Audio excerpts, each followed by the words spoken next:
Once was a swagman camped by a billabong, under the shade of a coolabah tree. As he sat, as he watched and waited while his billy boiled, who'll come a waltzing Matilda with me? Good morning, ladies and gentlemen. This is Arnie Luke's at the Crossroads. We've got another interesting day, as we have every day. And we're going to be covering some dynamic subjects today that are certainly timely and current in the news cycle. So from Adelaide, welcome. Betty Lukes, welcome. Oh, thank you, Arnie. Good morning.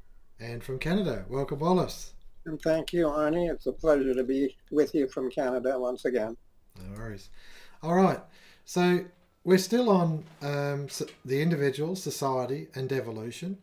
And I'm reminded at this time of the work of William Wilberforce and the abolitionists. Several hundred years ago, they were pursuing a policy opposed to slavery. And it wasn't something that the government of the day was particularly keen on entertaining.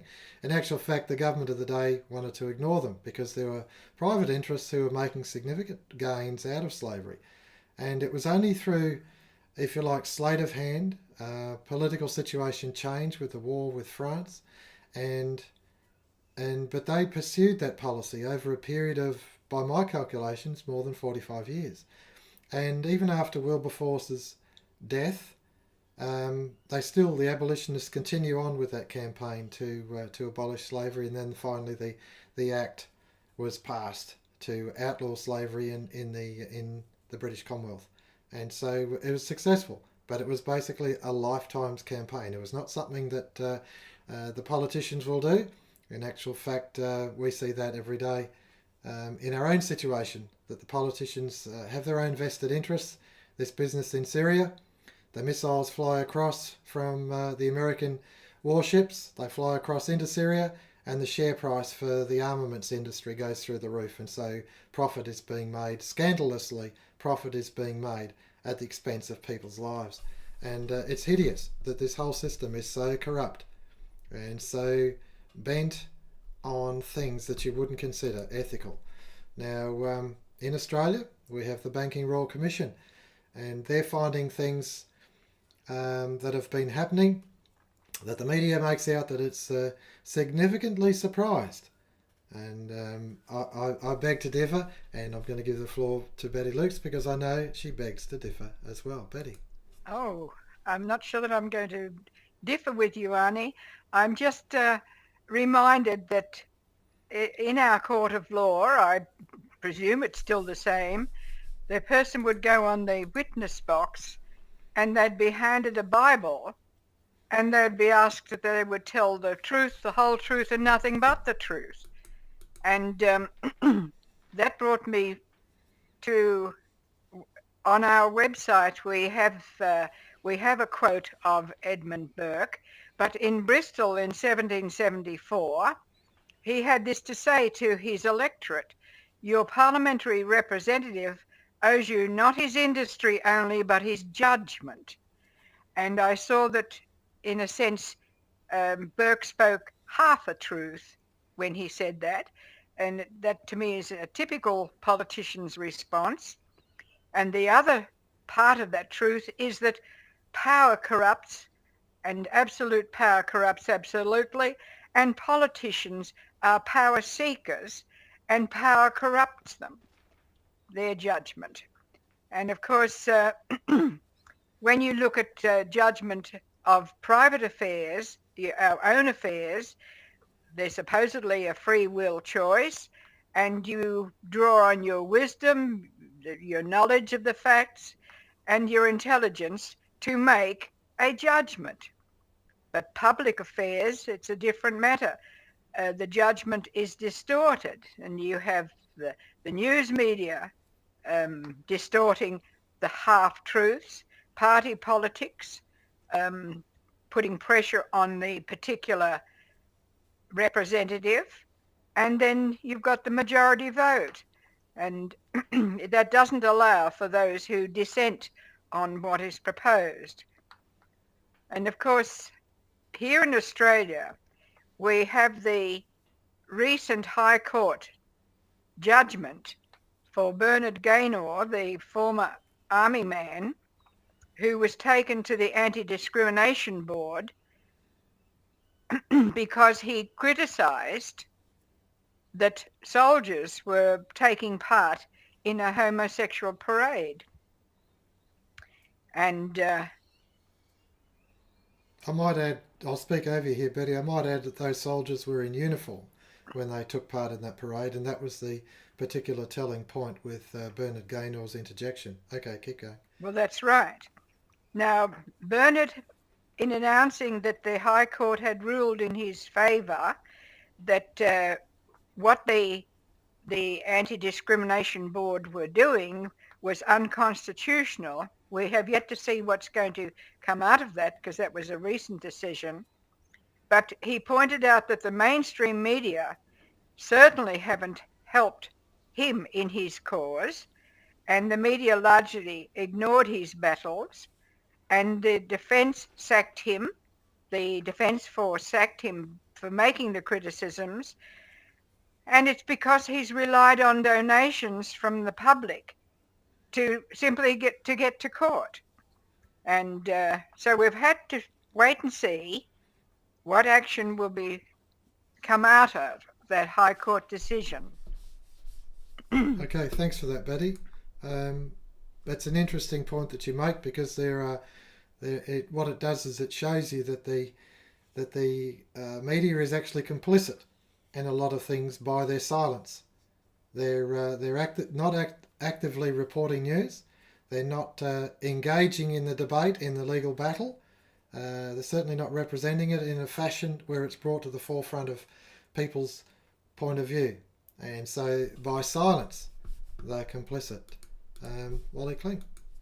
Well, there's no doubt about it, Betty. Judgment is one thing. We can idealistically assume that judgment is going to be made in good faith and to the general benefit. But of course, as you say, judgment becomes, in politics, judgment becomes subject to a lot of other forces. And politics being primarily a struggle for power, judgment will be skewed or twisted in such a way as to support that quest for power. And so naturally we can't depend upon its veracity or its truthfulness. And that's very unfortunate. And a majority that can be emotionally swayed, an unsophisticated majority that can be emotionally swayed by people who are using judgment in an inadequate or actually twisted or reverted manner can influence a majority. And if you get a majority of one, that is supposed to establish a policy. Well, there is no guarantee that that kind of a majority is necessarily related to reality. It's often just an emotional thing or a thing that has been done on the basis of the quest for power. And so that we don't really benefit much by that type of judgment. It's very unfortunate, but that's it. And the media definitely is biased. There's no doubt about it. They will leave the defendant to his fate, assuming that the likelihood is that it won't go well for him, because our legal system, the problem is you cannot solve the problems of life through law. That's one of the things about the Christian message. Law is not adequate. It's a human thing, and it cannot be adequate. The only way that you can have a proper life is to have things functioning in a natural way without twisting the nature of that functioning. It has to be allowed to take place in a way where natural forces just simply play without obstruction, without distortion. And we don't have that because we have a financial system that completely distorts that type of relationship. And certainly on the question of slavery, outright slavery is rather blunt. However, with the institution of the financial system, slavery has just simply been carried on because we are all slaves to an abstraction called money, which we're forced to chase day in and day out in order that we can survive. And that is a form of slavery that is absolute, but it's subtle. People don't realize that they're slaves, and that's much more effective than taking a whip to someone, because if you whip someone, they might just rebel, and you might get objections from other quarters about the whole institution.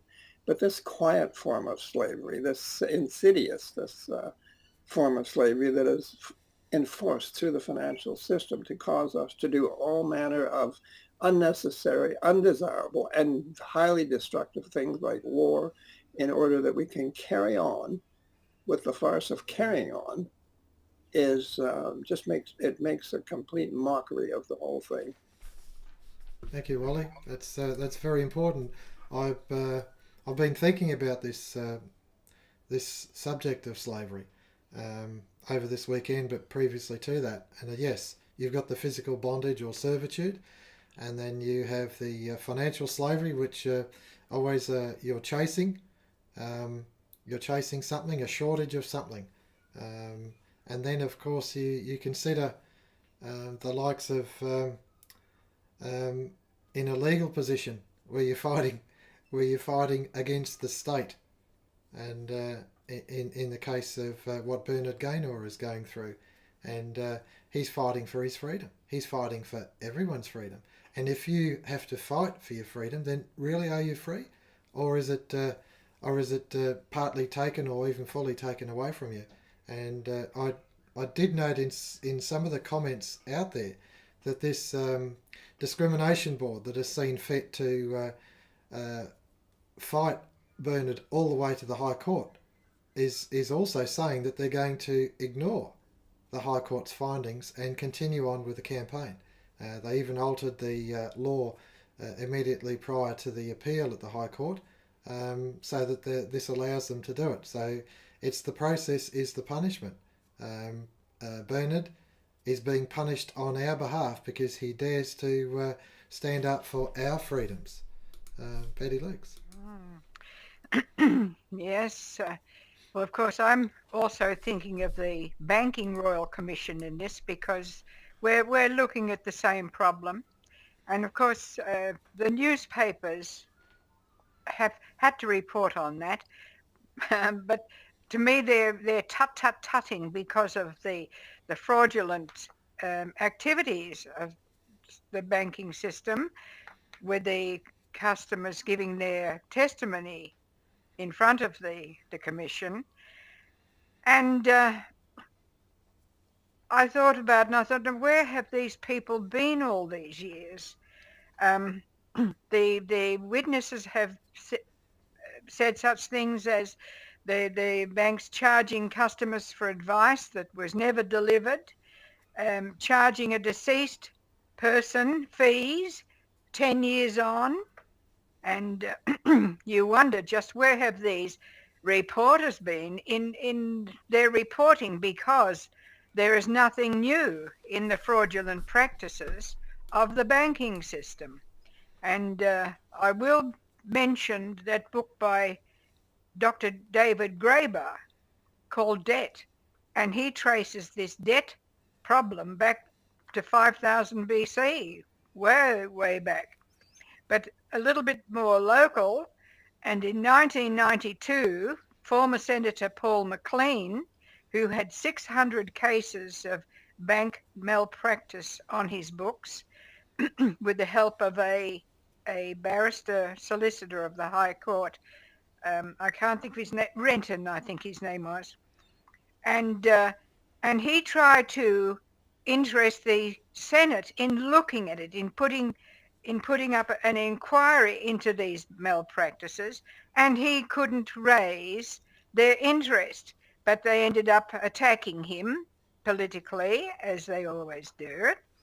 And then in 1988, you had Jim Cronin and Jim Carey from the west coast of South Australia, who formed the Bankwatch group to help the farmers who were in such dire straits over there on the west coast, because they'd had a number of years of drought, and some banks were charging the farmers up to 30% interest. Thank you for that, Betty. Let's have a look. Screen capture. I'm just gonna hang on a second. I have to cancel this and go across to me for a second. I've got across to this screen, but it's the wrong one. Just stay with it. I'm gonna go back to me. Okay, I'm going to give it to Wally for a sec, just while I tidy up my desk. But I want to go across to the Bankwatch screen to show you the documents that we have on our website. Okay, Wally. Yes, Betty, you're talking about where have these people been for all of these decades, many decades, and they have been prospering from and serving the banking system. Many people may have a subconscious awareness that things are not right, but if they feel that they can prosper from it, there's a whole structure, a whole legal structure, lawyers and so on that literally live off all of the problems that arise from financial causes. It is an enormous industry. If the financial system functioned properly, all of these useless, basically unnecessary services would disappear. They would evaporate. I'm not saying all of them. People would still have some problems to solve, but most problems of an economic or financial nature would not arise, actually. And so these hearings have been going on. You had the hearings in 1923, I think the Macmillan Commission, and you've had the ones in Canada that later on, and you've had the ones in New Zealand and so on and so forth. And the problem is they never deal with the problem. They will go into all sorts of detail about banks charging exorbitant fees or contracting credit when they do in such a way as to create a recession, and that's that. Some of these things are valid, but the thing of it is, the crucial question is the ownership of the credit that the banks create, and they never touch that. That is the crucial issue. Does the community actually own the money that is being created by the banks, or do the banks own it like they say they do? The banks do not create the community's real credit. They create no wealth, and yet they will foreclose upon that wealth if you default in a loan. And if you ask them what the justification for that is, they really don't have any justification. I just heard that the woman who is head of the international banking fraternity, she just said that the world economy has never been so prosperous. However, there are storm clouds on the horizon. The debt levels are rising. Well, how can you have a prosperous economy in an economy that depends upon debt if the debt isn't rising? Does she not know that? I'm quite sure she must. In other words, the system works in such a way as to give a burst of economic activity, and then it collapses because of the extra load of debt that develops, and also the fact that the financial system sometimes arbitrarily collapses or reduces the flow of credit. So it's just such an enormous fraud. It's almost unbelievable. It is the greatest fraud that has ever been perpetrated upon mankind. It's such a lie that I think most people are absolutely reluctant to listen to any suggestions that it could be that big a fraud and a deception. Thank you, Wally. That's very true. It's such a lie. It's such a lie that people can't even begin to understand how it could be perpetuated. Now I'm going to take us to the League website in our library, and we've got this this web page there called Bankwatch, Operation Bankwatch, and you'll see that it's got Jim Carey and Bill Carey, and Jim Cronin, who were the leaders in the campaign against the banks. There was extended droughts over across Eyre Peninsula in Western South Australia, and the banks are foreclosing, and so these two blokes worked together with the support of the governor of the state, and they worked together to campaign against the banks and for people to hold on to their properties. The debts at that time, were they so astronomical? Well, if you were paying 30% interest on any sort of debt, of course it becomes unmanageable, and that's what the banks were doing. Criminal activity in these two fellows. Now, the point I'm getting at, and this is the vital point, is that the politicians did nothing. They sat on their hands. The industrialists did nothing. The bankers certainly didn't do anything. They were happy to pull in the profits. And so the communities, the farmers, the people with small businesses in these rural towns were being squeezed out of existence, and these industrialists, these bankers, these politicians did nothing. And so I point out to our audience that this is the lesson we've got to learn from history.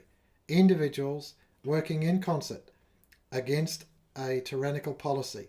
That's the only way to change it. William Wilberforce demonstrated that, and others have demonstrated it in our colourful history, and we have to accept that as a truth.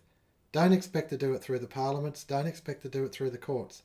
It's got to be the only thing more powerful than politicians and governments is the will of the people. Thank you very much. Betty Lukes. Well, that's right, Arnie. And that's something that the people have to learn, have to understand.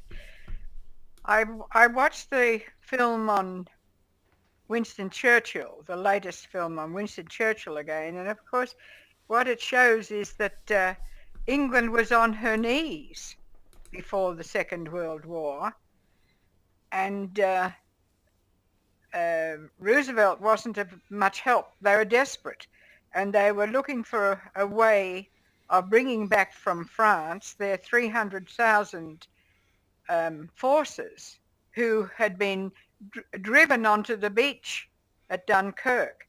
And if you think about it, it wasn't the politicians, it wasn't even the services that rescued those. It was the people in their little ships, in their little boats and whatever, and I've forgotten the number, it was quite a large number, who went over.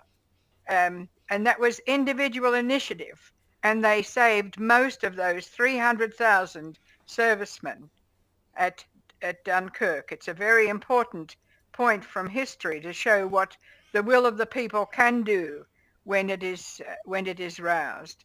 And thinking of this financial banking system, I don't look at it as a man does. Of course, believe it or not, I'm a female, and I think differently.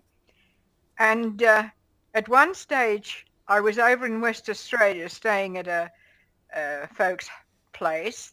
They were on a farm of 200 acres, and there was the husband and wife and the son.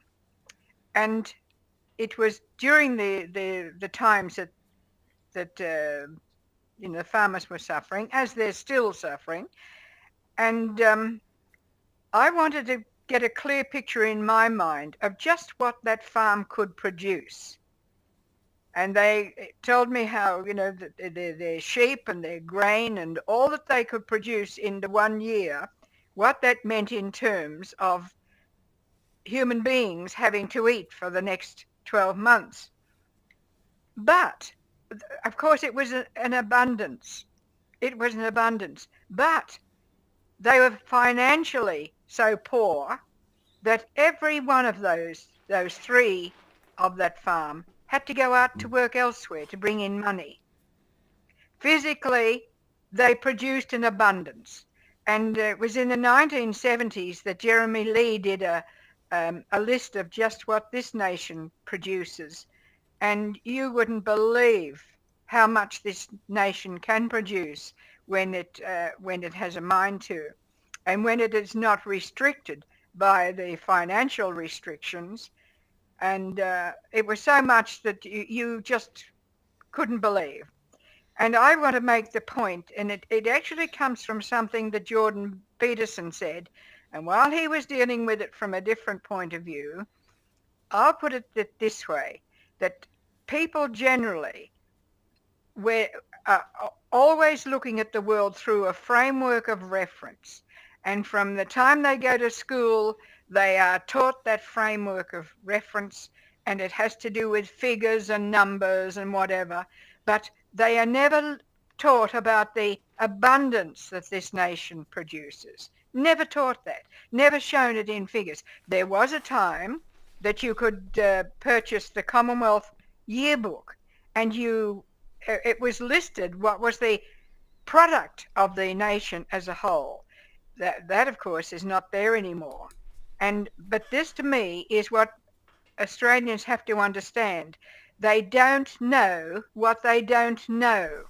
And that to me is what Ian McGilchrist said, and he was dealing with the left and right side of the brain, and the fact that the left side, it deals with figures and numbers, and it sees people as units, and I thought of all the ways that the hierarchy deal with it, and they see us as just numbers and figures, but they don't see us as people. They don't see us that we have a life, and we need food, and we need maintenance, and we need sustenance, and the land produces more than enough, but it's not distributed.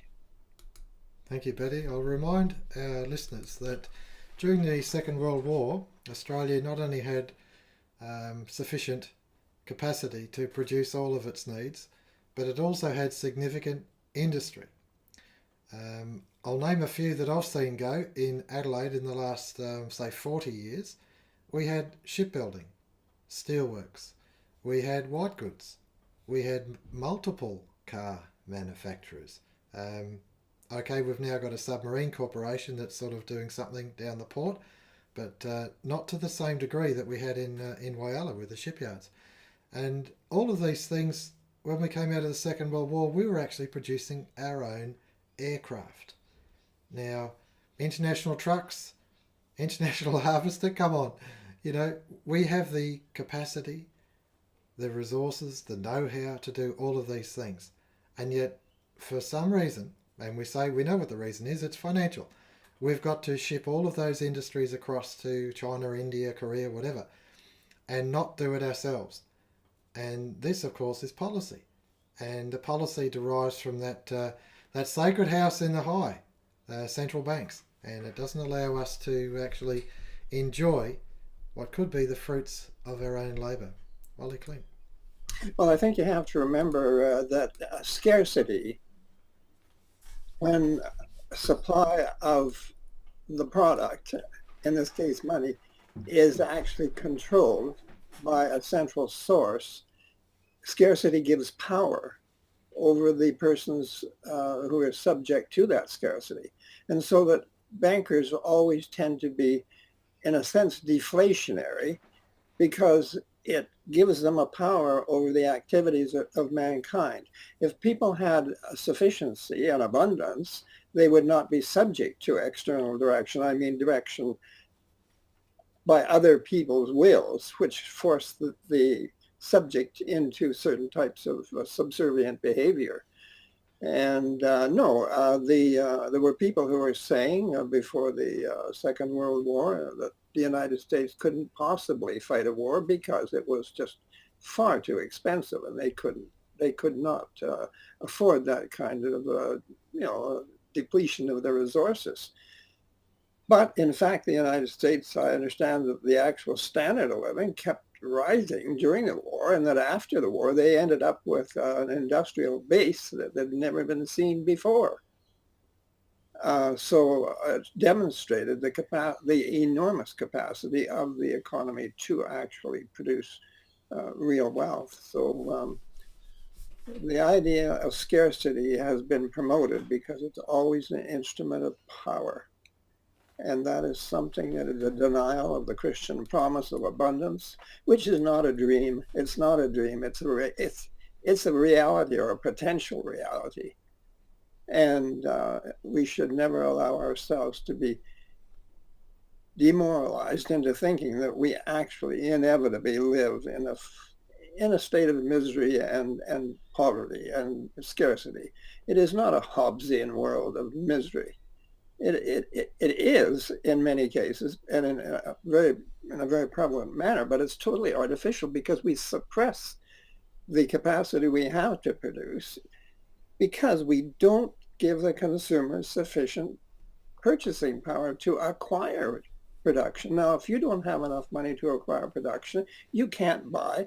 A producer doesn't want a whole mountain of inventory. A producer only benefits by selling his product. And also the producer can only recover his costs of production having been financed by a bank loan, unless he sells the product. In other words, production and consumption are balanced. They should be balanced. They're essentials of the same process. And if one part is neglected, if you don't have enough production, then obviously there's going to be hardship. But if you have a surplus production, but you don't have the capacity to obtain it or claim it, you're still going to have misery. And so the system is totally out of balance. We have to balance productive capacity on a financial level with consuming capacity on a financial level. And until we do that, we will just have nothing but trouble and increasing problems in the modern technological world, where labor, which is a way of earning incomes, is being reduced as a cost of production, and prices and costs and prices are far outstripping, increasingly, earned income. So that means we're just more and more dependent upon bank debt. And it's simply... well, you could say it's non-workable. They've managed to make it work all right at tremendous human sacrifice, because they've gotten the economy running at great capacity and producing like mad, but in an inflationary manner. And you shouldn't have inflation in a successful economy, because in a successful economy, you're producing more than you're consuming, and you're doing it through increased efficiency. Now, you should have falling prices. But the type of financial system and a cost accountancy system we have today is working in the opposite direction. It starves the economy of purchasing power, but it also creates inflation. And it's dysfunctional to the advantage of those who control the system, because let's remember, the financial system in its essential nature is expropriatory. It's designed for the purposes of expropriating wealth. You get the people producing all sorts of wealth, and then you pull the rug out from under them, and you end up owning their property or their wealth. That's the way it works, and that's the way it's intended to work. And until people wake up, it's not going to change. They better wake up, because the situation is getting very dangerous. Thank you for that, Wally. Good summary. Betty Lukes. Well, I think Wally has said it all. It just... as I've said, if you go back in history, you can see what the financial system, or the banking system, has done for the last 5,000 years. There's nothing new in what is happening now, in a sense, except that we have become more technological and more automative, all of that. But the situation is still the same as it was way back there in Sumeria and Babylon, all those years ago, when the farmer, because he had a bad year, then he would have to borrow from the money changer the money for his seeds for the crop for the following year. And if there's no money within the system, then how's he going to pay it back? How's he going to pay it back? And that's really, it goes way back, but it's more sophisticated now. Now they don't call it debt. They talk about banking products. They don't produce a damn thing that I can see except debt and misery. Mm-hmm. Thank you, Betty. Okay, I think we've had a good session today, and I'm going to do one last lap and then a summary.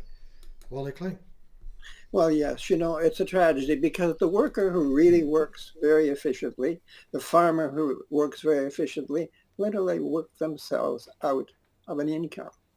Because if you work efficiently, you're not going to be needed as much anymore. If you produce in abundance, you're not going to be needed as much anymore. We are being robbed of the civilized, cultured life at leisure that we should really enjoy from our super productivity. We shouldn't just have to work more and more and more. We should be able to relax, maybe close the factory down for a little while, not produce quite so much if there's that much of an abundance, and take some time off. Take some time off and be human beings, not slaves. That's what we need to do. But